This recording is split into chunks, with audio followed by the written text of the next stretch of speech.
I feel like being crazy is half the battle to being successful, because you have to be willing to do what other people won't, envision what other people don't, see holes that people don't see, and be ready to like take advantage of that. Yes, it might sound absolutely crazy, but I promise I'll figure it out.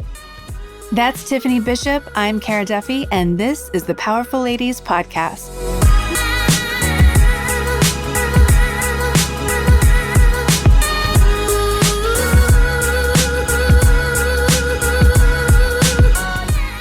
Time and time again, I see two major roadblocks that we self-impose because of society's or other people's opinions about how things should be. The first is that success is a linear process. The second is that you can't make real money doing what you love. Or often how we hear it, especially from those we love, is you can't actually make money doing that. Today's guest is Tiffany Bishop, a wedding and event designer based just outside of Chicago. Her path was not predictable. She had many careers before finally saying yes to what she really loved. And the success that she's finding now feels so vindictive because of that. May this episode be a reminder that jumping between career paths and maybe even jumping across the pond doesn't mean you're lost. You are simply seeking what truly lights you up.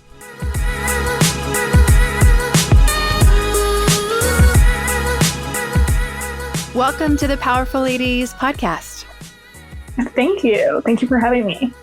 Let's begin by telling everyone your name, where you are in the world, and what you're up to. Absolutely. So I'm Tiffany Bishop. I live in Naperville, Illinois. I also run my event design and planning company out of Naperville. So I used to live in the city of Chicago prior to moving out here. I worked in real estate. And prior to that, I was living in the UK to get my master's in fashion business and management. So spent a little bit of time in London. And yeah, now I'm here today. How did you make the leap from fashion to real estate and now event planning? So naturally, I kind of always had to work with what the world gave me. And so trying to get a visa in the UK as an associate was rather tricky because I was just starting out, and rather than breaking the law, I didn't overstay my welcome and I came back. I was looking for a job still in fashion, but I moved back to Chicago, and in looking for apartments, I was like, this is something I could do temporarily. Like I can be a leasing agent for sure.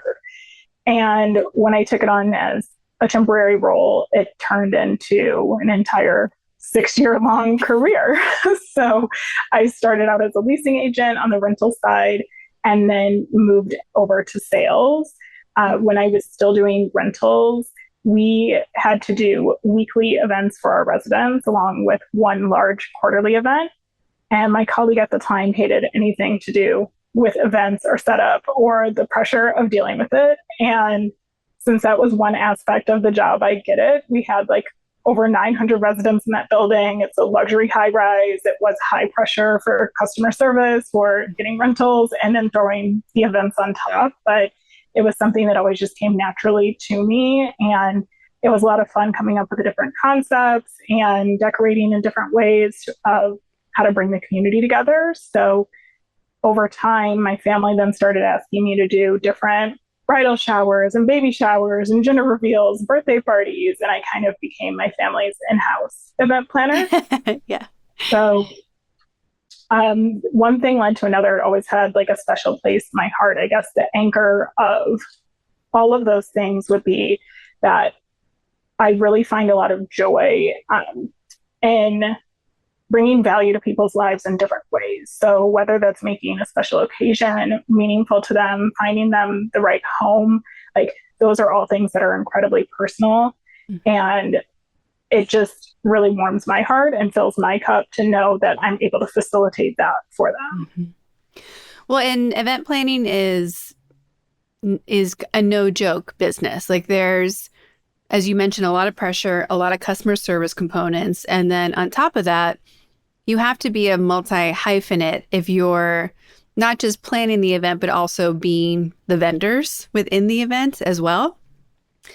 And I hear that you are known for your tablescapes. How are you juggling all the hats that are under the event planning umbrella, and which ones are you doing versus which ones are you partnering with vendors to kind of fulfill the whole vision? Absolutely. So tablescaping is my specialty for sure. Um, I really try to make every event as custom as possible. So always consulting with the host vision, but ultimately making sure that I guide it so it shows up even better than what they envisioned and adding in like different sensory elements. So I know kind of where my strongest roles are, and I'm only one person. So I usually begin my outsourcing from there, where I'm like, okay, if they want a custom centerpiece, I know that my team and I can take these on. But then we're spending X amount of time here. So the caterer is really going to have to handle the food styling component because we still only have a certain amount of time to set up. So it's really about just envisioning everything and knowing how to delegate it and where your strong suits are. I always say, like, let shoemakers make shoes. So if there is an opportunity to use a florist, yes, I can make floral arrangements, but I will always let people who are like their A game. So that's who I want to bring in. So that's kind of how I make that decision. What are your favorite types of clients to work with? That's a great question. Um, I don't think I have a particular type of client that's my favorite. I always love a challenge. So anyone that's like very OCD, like I am, or like wants to be incredibly hands-on, like that adds in another layer of like, I really want to get it right for them. Like I always will do my best and put my best foot forward, but it's kind of nice to have that there where it's like, no, you know, their bar is really high. So you got to surpass that even. And that's definitely my favorite type of client combined with clients that are incredibly laid back and let me and my team do our job. Well, and I know Naperville as a higher income suburb of Chicago, and usually when there's more affluent communities, it's tied to higher expectations, but also bigger budgets for some of these events. What are some of the craziest requests that you've gotten in expectations, either from a detail perspective or an over the top request? Okay, there's two that come to mind. One that was a really big challenge was one of my clients did not like having multiple items of her serveware out at a time. And she wanted it used throughout the duration of a 6-hour event. But when we were actually trying to sample it and walk through it, there couldn't be more than one thing on the countertop. So like every time we had one thing out, we had to put everything back in the cabinet and couldn't actually see it until the day of the event. So that was a little high pressure only because I typically work with my own inventory. And so if I am going to lean on somebody else's, I like to see it in advance so I know how to work with it or manipulate it if needed. And that all needed to be done essentially in the moment. So that was definitely a tougher one. And then let's see, this is probably one of my favorite clients, but I did her wedding and she wanted a Christmas, but no Christmas wedding. Yeah. That's such like a brief to give a designer, like make it big, but make it small. And you're like, what are you actually talking about? So how did you decipher make it Christmas, but not Christmas? So Christmas, but no Christmas to me. And there needed to be a Christmas tree, mind you. So when I first heard it, I was a little bit thrown, just like oxymoron in the room. That's a lot. And I sat back and like, okay, there are elegant ways to incorporate holiday and refinement without it being straightforward, like jingle bells, because you don't want everyone to just show up to your wedding and it looks like they're showing up to a Christmas party or a holiday party. That is not going to work. So after touring her venue, she was very clear on some of the elements that she wanted for sure and did not like florals really at all or any type of greenery. So again, one of my favorite clients, so I promise she was the best. And as I was working through it, she really wanted cranberries and she saw some that were floating, but when you float cranberries in water, they all go to the top. Mm-hmm. And I didn't really care for the look of that. So I used Orbeez to incorporate them throughout the length of the vase, combined with the floating candles. So it wouldn't look straightforward like you just threw cranberries in a vase, because to me, that is direct Christmas. When I think of like anybody setting up a tablescape, you would see that. So while it sounds like a small change, it definitely made a larger impact. And one of the trickier things about that was just, again, envision like the most gaudy Christmas element, but then refine it back so it met with minimalism. And we were able to achieve that by using the candles, just doing some amaranthus run through the vases. So she still had the touches, but it just could not ever be too heightened. And it was, high pressure, I guess, because it was 300 plus custom centerpieces, and we had 45 minutes to flip the room and set it all up. So success. How did it look in the end? Like how would you describe it to people listening? I would describe the reception for Allie and Mitch as like very sexy, moody.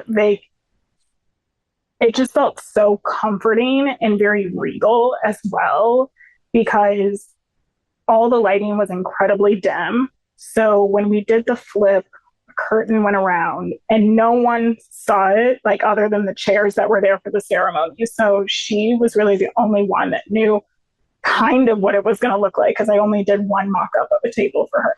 Mm-hmm. And when we pulled back the curtain and all this audio is playing in the background, but then you're now looking at like 300 something candles all illuminated, and the lighting is low, and you have all the table settings there and champagne.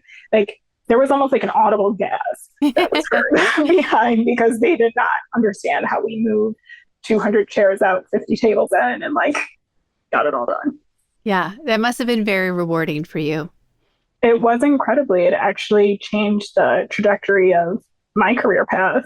I wasn't sure if I was going to like weddings at all. Mm-hmm. And I had an A+ bride, A+ couple. They were amazing. And I had only focused on like non-wedding related events prior. But someone referred me to her and said, you need to talk to Tiffany. She needs to do your wedding. So I was honored by that. I'm like, okay, I'll take it on and see what I think.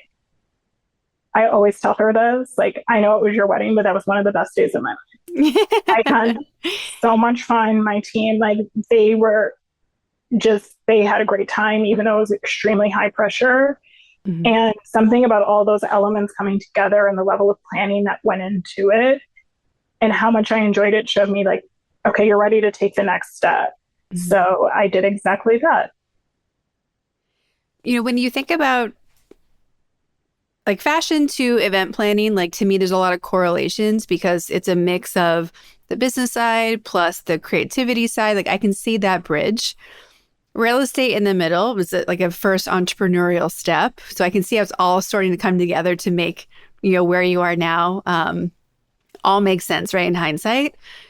But when you kind of think back to even like younger you, would 8-year-old you have imagined that this is your life in business today?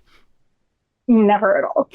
Like not even for a moment. If someone was offering me like $500 million when I was 8 to be like, what do you think you're going to be doing? Never. Yeah. Never. What did you think your plan was back then? So to be honest with you, I really didn't have a plan.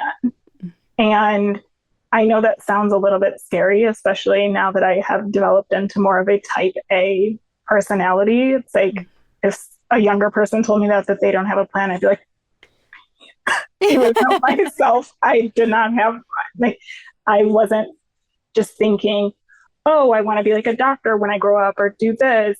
I really just always kind of tuned in with myself and what was right in the moment. Of my path was not the typical for someone who was born and raised in the Chicago suburbs, where you go to high school, you know exactly where you're going to college, you want to get into a Big Ten or an Ivy League school. Like that was just not something that I found incredibly important. I always have wanted to live life, not feel like I was surviving it. And I'm not great with containers unless I've created I hear that. I am the same way.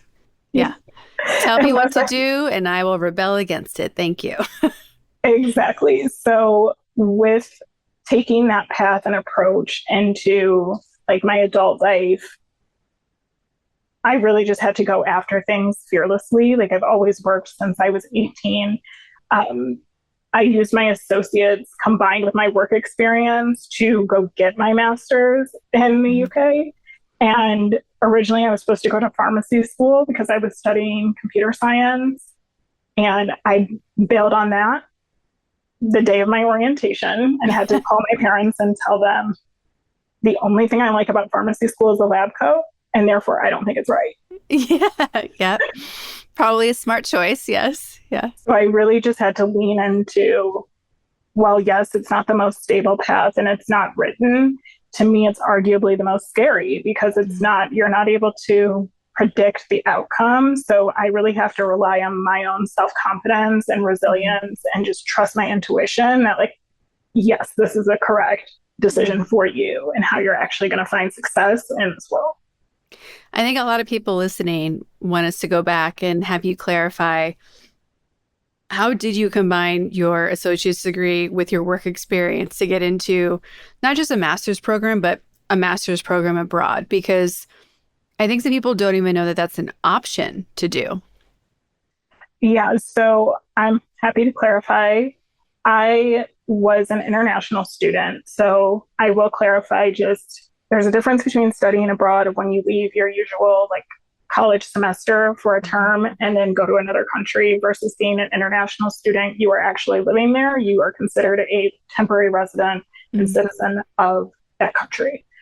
So when I first started working, I was working in a head shop, and the owner of this head shop happened to be an art connoisseur. So he had like an IKEA sized warehouse of his own personal art. So just think like very wealthy hoarder because there's no reason to sell. And you just were in an environment where you're constantly surrounded by like really cool vintage items and new, more modern art. So the creative element was always there and backed for me. And I was very supported by him and his family to become an intern of that business and work as his assistant and his son's assistant as well for his galleries. So I definitely got a lot of exposure to the creative side. And while I was studying and getting my associate's degree in computer science, I was doing all this work outside of that. I guess I'm a workaholic. So I didn't really feel it though because I was having a lot of fun. And when looking at universities, I was blessed enough to have my parents say that they would pay for my college tuition. But that's never something that I've just taken for granted and assumed like that I'm entitled to it. So when I was actually looking into the cost of universities and looking at different fashion schools, I was realizing that most of the schools in the US were actually far more expensive than me fully moving and living abroad, that it would still be way less than me Mhm. going to school in the US. So I'm like, why wouldn't I take this opportunity? Maybe Mhm. it's a sense of girl math, but I'm like, not only is it a better location for fashion, I'm able to use like my work experience because it's what they laid out as Mhm. options for the UK. So I Mhm. can't speak on every single country if they allow that, but definitely look at the requirements of what you want. And usually there's a plan A, B, or C of how to get there. So yeah, it was more factoring the cost, location, and the path of least resistance, even though it sounds like the highest. But No, I mean, sometimes the easiest option is the one that is maybe more intimidating or unknown. definitely, yeah. Because it's, yeah, you talked about like tuning into like what you're feeling and what makes sense. And if we really listen to ourselves, what makes the most sense sometimes sounds the most ridiculous to other people. And that usually gives me a sign like, oh, yeah, I should do it for sure now. But It's usually every time with me that I get a sign that I'm like, I feel like being crazy is half the battle to being successful, because you have to Hmm. be willing to do what other people won't, envision what other people don't, see holes that people don't see, and be ready to like take advantage of that. And yes, it might sound absolutely crazy for me to call my parents and tell them, yeah, I only like lab coats. Sorry, I'm not going to pharmacy school. I don't know what I'm doing yet, but I promise I'll figure it out. And they're like, okay, Tiffany. Usually when you say that, you do. And now that I have a little bit better of a track record with them, they usually believe me the first time, whether it sounds really crazy or not. But I was able to then sit back and like, you'll get little nuggets along the way. For whatever reason that year, someone happened to give me like $500 for my birthday, which was shortly after this orientation.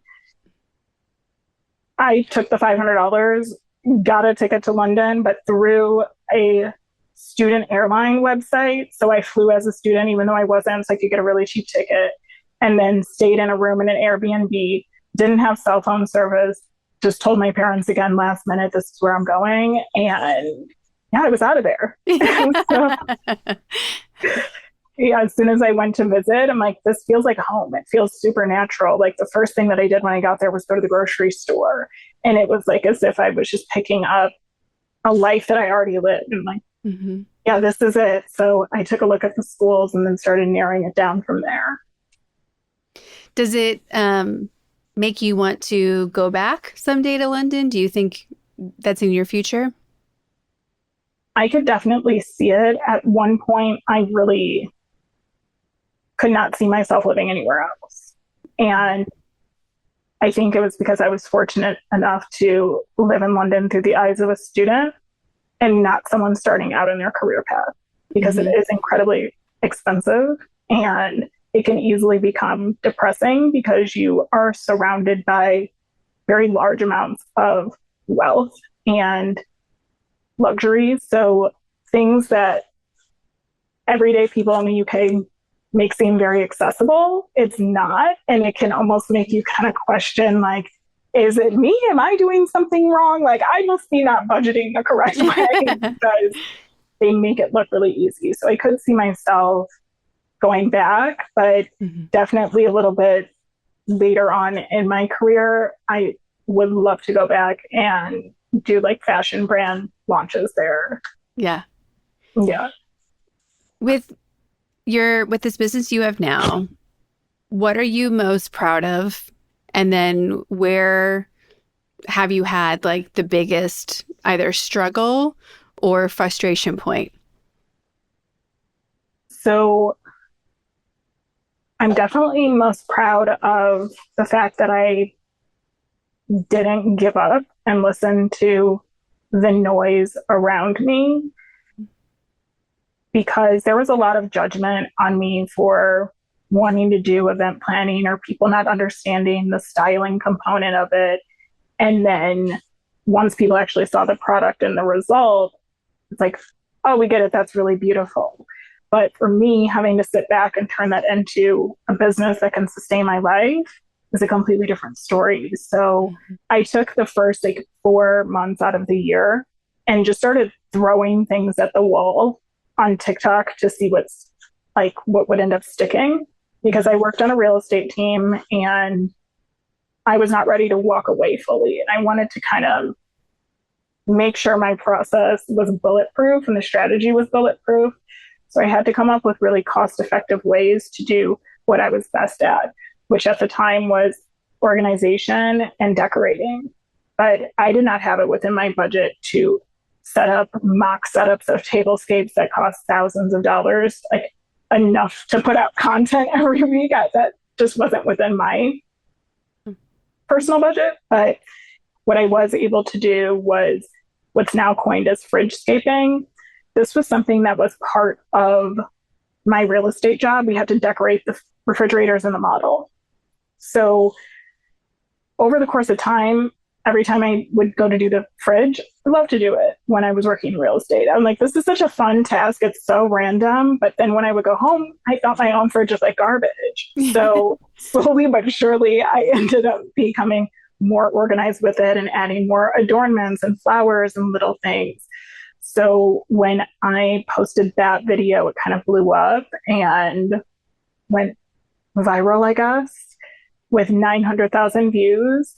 And everyone kind of freaked out, but in a positive way. And I was Yeah. not expecting that reaction. And so to myself, I took that as data where I'm like, you can do this with a refrigerator, then by far you can scale that out. Like this is a very constricted space and like you need very specific products. So from that point, I was then referred to a caterer that I still work with now to this day. I adore her. I did the tablescape for her photo shoot, and I did not realize who she was at the time or anything like that. Someone again put me in their hands, and shout out to them for doing so.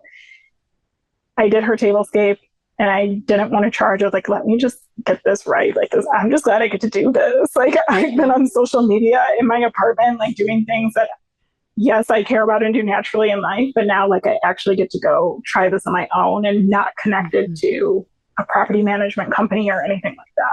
Yeah. So she really liked the work and referred me out to her customers. And I did not realize she was one of the largest caterers in like the Chicagoland area. So again, that was another one of those things where I'm like, the universe will give you tiny little things. I'm like, she's seen a lot. So if I'm able to impress her, again, that's reason to keep going. So in my very limited time off in real estate, we usually be taken off for events. I looked back when I took a break finally at the beginning of this year, and I had worked over 414 days straight because anytime I took off from real estate, I was doing events. Yeah. So yeah, that's probably not the healthiest. I wouldn't recommend it, like just from a work-life balance standpoint. But it was definitely a necessary step in my path of kind of deciding what works and what doesn't. So House of Bishop kept operating. I peeled back some of the organization, showed more of the tablescaping, started doing tutorials, smaller setups, decorating other things like my bar cart with self-care products, and just having fun and really kind of tapping into my inner child and like nurturing that part of my mind. And the ideas are limitless. It's more of like, where's the opportunity to showcase them? So yeah, that was that. Well, I want to go back to what you were saying about working 414 something days in a row, because I think that when people are making the transition from their day job to their passion job or their side hustle that they're starting, I get a lot of questions as a business coach about like, what should that look like? And when do I quit my job? And you know, how much money do I, all these things about like how to do the transition. And I think it's so personalized to who that person is, because if you're someone who wants high security, high assurance, it's going to be a more intense and longer transition period, because you're, like, as you mentioned, like you're proving it to yourself. Like it has to work. It has to be showing ROI. It has to be bringing in money. You need to like, there's a high expectation for you to be like, yes, this is worth my time. And then I have other people who call me and they're like, okay, so I quit yesterday. And I'm like, okay, haven't sold anything yet, but I love your enthusiasm. And it's just completely different, like risk and reward type of people. So I think that there's so much room for people to design that bridge that makes sense for them. And I agree with you. Like, I wouldn't recommend anyone working 400 days in a row. But I think sometimes in entrepreneurship, we have to give ourselves grace about when are we doing a sprint versus a marathon. And there are sometimes it is super intense and we're in charge. So yes, we chose it all, but like we have to go, like there's that basketball, like hard in the paint. Like we just have to for a period of time because the opportunities are showing up. We're a yes, we're excited. We have the energy. But we have to know when to dial it back. And it sounds like you've kind of found that dial it back space now. So how are you viewing your business from then to now? And do you still have the same sense of security? So from then to now, the way that I view it is right now, it's currently being rebranded. But because I knew I wanted to do that and take that leap, Mm-hmm. anything that did not resonate or seem to stand in my way or try and make me smaller or question my, like, there's already enough self doubt in Yeah. this process. And so anything that kind of went against that wave of like running with me, I hate to say it, it's a very vicious thing to do, but it had to go, whether that was friends, even family members, not being fully cut off, but just distancing, even from certain activities, because as you mentioned, like you do really have to sprint at times. And to do that in the most stable way, like you have to be very clear headed and very sharp. Otherwise, you're going to be sprinting an entire marathon before you know it. And that's not okay. That's exhausting. So, exactly. That should not be taking place. So, what I've been telling people recently is like, I did not walk away from my job to work more hours. I walked away from my job to run my company, because at times that looks like 15, 16, 17, 18-hour days. Yeah. And then at other times, I'm able to warehouse rest and know that I have properly vetted the vendors and agencies that I work with, that I can leave certain things in their hands, because ultimately, if I get burned out and my creative mind goes blank, the whole business is bankrupt, and that kind of defeats the point of my running the company. So I'm always very protective and just cognizant of that. So once I was more sure of, yes, this is it, again, anything that didn't fit had to go. It's a hard lesson in detachment. Yes. It's the best thing that you can do as a business owner. Maybe some people can balance it a little bit better than I, but I take that pretty personally. Well, and I think that at least my approach to entrepreneurship, how I'm coaching people, the women who are part of this Powerful Ladies community and podcast, there's an element similar to what you mentioned of like, we're choosing freedom. And it might be just freedom of choice. It might be freedom to follow our passion. It might be freedom to listen to ourselves more, be more in alignment, let alone time, money, location freedom. And when we're choosing freedom, it falls so much into like, how can we have it all? How can this be extraordinary? And I think we're forced, like, there's something about saying yes and stepping into alignment with where you know you're supposed to go. Even if you just know the first step, you do not know where this journey ends. But there's something about it that forces you to get real honest with yourself. And if it doesn't fit in this new space, it doesn't mean that it's a delete forever, but it's certainly a not now. And I've been really impressed with women who, you ask them how they start their business and they go, well, for a whole year, I stopped drinking and I stopped watching TV, because those were two things that were just, taking away energy and resources and time that I didn't want to basically throw in the garbage can anymore. Like, it had to go to what I was creating. And then there are other women I've talked to who, like, because they said yes to this business opportunity or this project opportunity, like they've had to vet out friends, or, suddenly they're breaking up with partners because like, oh my gosh, like I am going into this new level. You don't want to come with me, it seems, or you can't. And so I think it really is the courage of being an entrepreneur is usually not what people think. It's not the saying yes to the dream. It's the then vetting everything else that's in your life for that dream. And that comes after you say yes. I don't know that everyone's always expecting that, oh shit, now I have to change my whole life and didn't know that was going to happen too.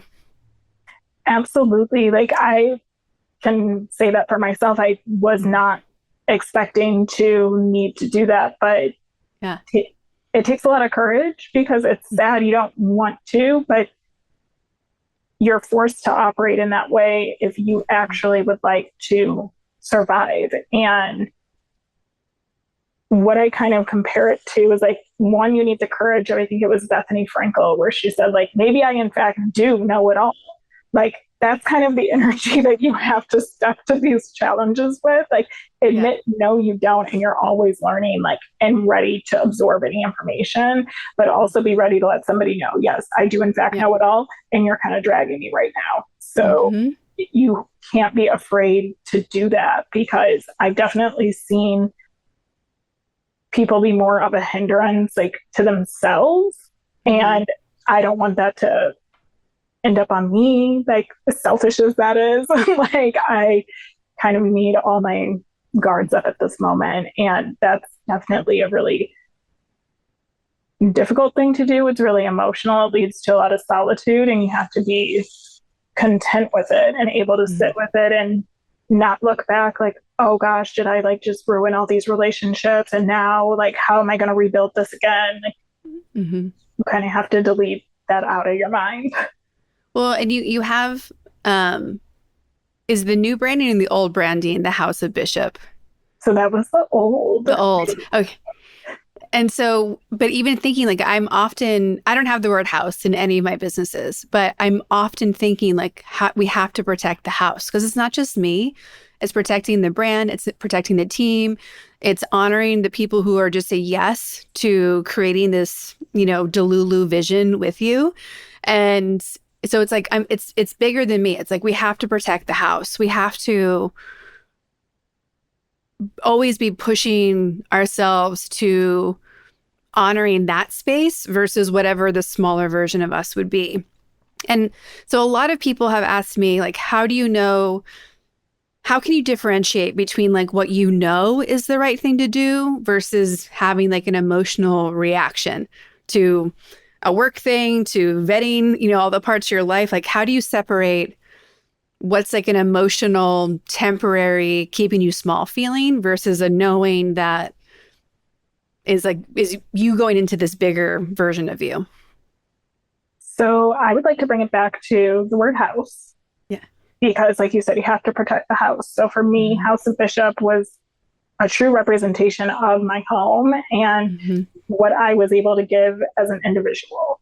And in that, I do naturally give, and I give a lot to friendships and family relationships. And I felt like I was constantly oozing. So when it came time to rebrand, and I knew exactly what I wanted it to be now and exactly what I wanted it to look like, I remember telling my hair technician, it's time to rip the house down to the studs. Yeah. Take my name out of it, take me out of it. It's a business that's now arrived. It's not me, the individual Tiffany Bishop, anymore. It's the business that's here, the company that's front facing. And with that was like, okay, who understands that, first of all, and can be like, okay, that's not the most wild thing to hear, and I'm still with you. Like, those are going to be like your top 10 go-to. And then being able to differentiate from, like, when it's more of just emotional, I like to look at the patterns in the history of that relationship. Like, is this a one-off thing, or has there been other signs of this behavior in that individual already? And have I tried to address it? Once I'm able to answer those things for myself, I can usually make a more logical decision, and a more sound, confident one at that, because I'm never here to be messy or make anybody feel bad about themselves. We all live life. I'm sure I live recklessly at times and don't realize and wish people would call me out on it. And so I can do what I can to fix it. So you do need to give grace, but ultimately, if you sense a pattern in someone and just an overall knowing that, like, this isn't right, or there's an undertone there that you're not comfortable with, you don't necessarily have to go full block city on somebody. You can put some distance there and give it some time, so you can then observe slowly but surely, and more importantly, on your own time. Like, when you have space for it, sit back, think about it. When you don't, great, keep working on you. So I think that's the best way to do it. I don't know if that's so straightforward, because one is very extreme and then the other is very gentle-handed. So, and I think that the world of entrepreneurship lives in those dichotomies of extremes, because my team laughed at me the other day because somebody missed a deadline and gave a reason why. And I said, I understand why, and it's still unacceptable. And they all started laughing at me. They're like, how can you be understanding and also cold and heartless? And I'm like, I'm not being cold and heartless. I'm just like, the excuse doesn't actually matter. Like there are, I think, times to give the reason why something didn't happen. You were giving birth unexpectedly. You were in a car accident. Like when major things happen that shift your whole life over, yeah, then give people context clues to like what's going on.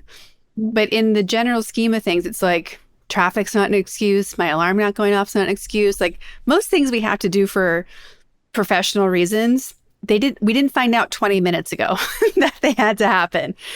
And Correct. I think you can be understanding, you can be empathetic, but at the same time, we have to be holding the expectations where they need to be. Like it's okay to be both. It's okay to be both extreme and sensitive. It's like I think we get, especially women, we get pushed so much into having to be in this like soft, neutral space, or we have historically, and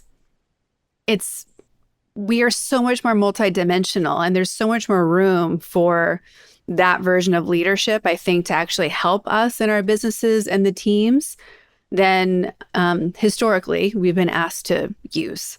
So I totally get like the mix of extreme and soft, and like you have to choose based on your energy level because there are some days when you're like, this is so ridiculous and I can't come at it with all my energy.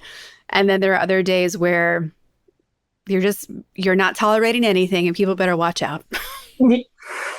Exactly. There's definitely a balance there. And I think one thing that I rely on is that I'm 31, but I've lived a lot of life, just since being like adultified as a kid all the way to current. I put a lot of pressure on myself to be a perfectionist and make sure that I'm showing up professionally in a way almost overly professional, because I was in a lot of work environments that, I don't know, I think people question me either from maybe a jealousy standpoint or, oh, she's able to outwork me, or seeing certain things where they tried making my voice smaller. And I found myself just fighting to be heard a lot of the time. So when I stepped into like a leadership role, I'm then able to look out and be like, okay, well, how would I have wanted to be handled in this situation? And not that I'm holding everyone to the same exact standard. It just helps me be a little bit softer while remaining also direct, because like you said, there really aren't a lot of excuses. And I've dealt with a lot of grief in my life. Sadly so, at the age that I am. Typically, I do come in with a softer hand, a kinder way of going about things. So if I'm at the point that I'm now needing to be very direct with you, I know I have given a lot of leeway and a whole lot of grace and patience to get to that point. It's not just something that just fires off. So usually I will make sure I have that backing before making a true like decision that's too permanent, or saying anything that I might regret. Well, as we are wrapping up for today, I have some rapid fire questions for you. But the first one is, where do you put yourself on the Powerful Ladies scale? If 0 is average everyday human and 10 is the most powerful lady you can imagine, where would you rank yourself today and on an average day? Okay, today I would say it's about a 6. An average day would probably be like a 4 or a 5. The reason I rank myself there is not that it's low. I just know a lot of women that are true powerhouses. And I will list a portion of my day to somebody and they'll be like looking at me like I've lost my mind. And I'm like, but I'm not productive. Like, I don't think you understand. And I think it's just how you weigh it. So yeah, knowing how much women can achieve and how much there is to do, I like to Mhm. still be honest with myself and humble, because even that 6 is probably a little too high. When you think of the words powerful and ladies, how do you define them when they're on their own? And do their definitions change when those words are next to each other? So defining power on its own, I think that comes with just how people respect you when you're in a space without needing to demand it, um, or being bossy or thinking that you have. That's what power entitles. That isn't it to me. It's how people actually look to you. And I think the more power you carry, the less likely people are to like try you, if you will. Hmm. Like they're not going to do the small little nonsense things. Like that just, no, because it's going to be met with probably just stern silence. And that's the end. So, ladies to me, poised together, able to carry, but also able to collect people when needed, and still offering the ability to be soft, but knowing that there's like a monster within that's like ready to take over. And if you're able to balance those worlds and not have one come out more than the other, that to me encompasses a lady. So putting power and ladies together, it does make a difference, because again, it encompasses two different things. Hmm. When when you think about the mistakes that people are making, planning their own events and decorating for their own events right now, what is some, simple advice that you would love to give people who maybe are hosting a baby shower at their house this weekend? What are some things that they can do to make it easier for themselves and make it more beautiful? Sure, simple things. So get a checklist immediately.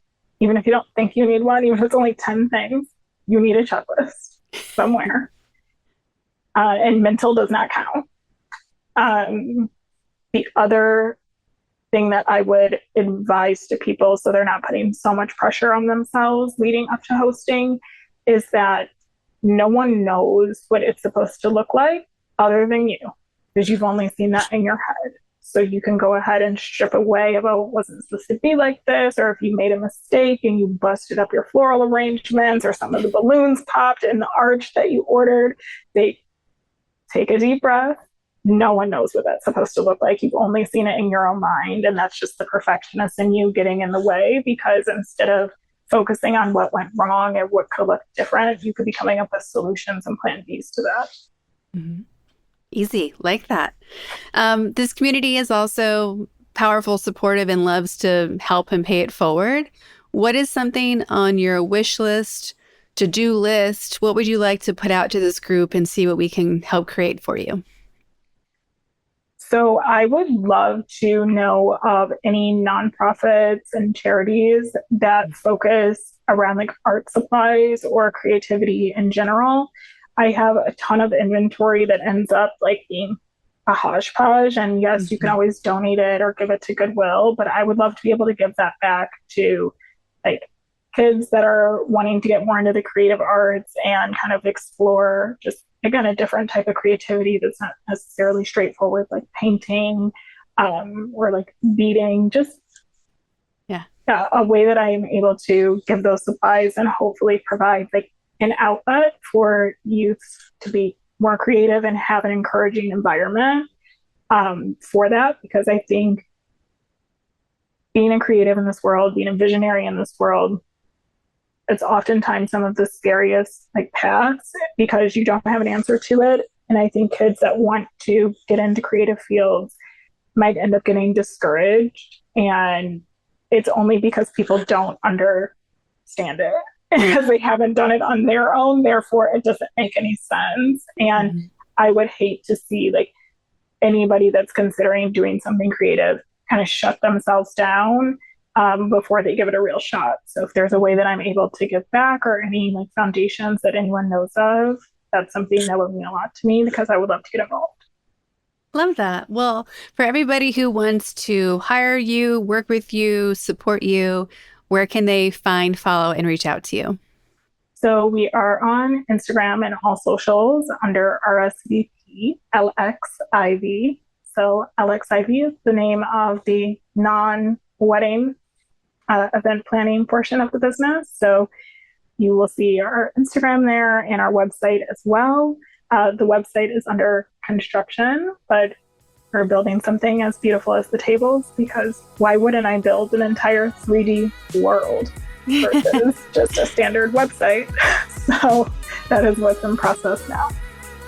Well, it has been an honor to talk to you today. Thank you for sharing your story and what you're up to. And we look forward to seeing what you're up to next. Yeah, thank you so much. I really do appreciate your time, Kara, and it's been a pleasure.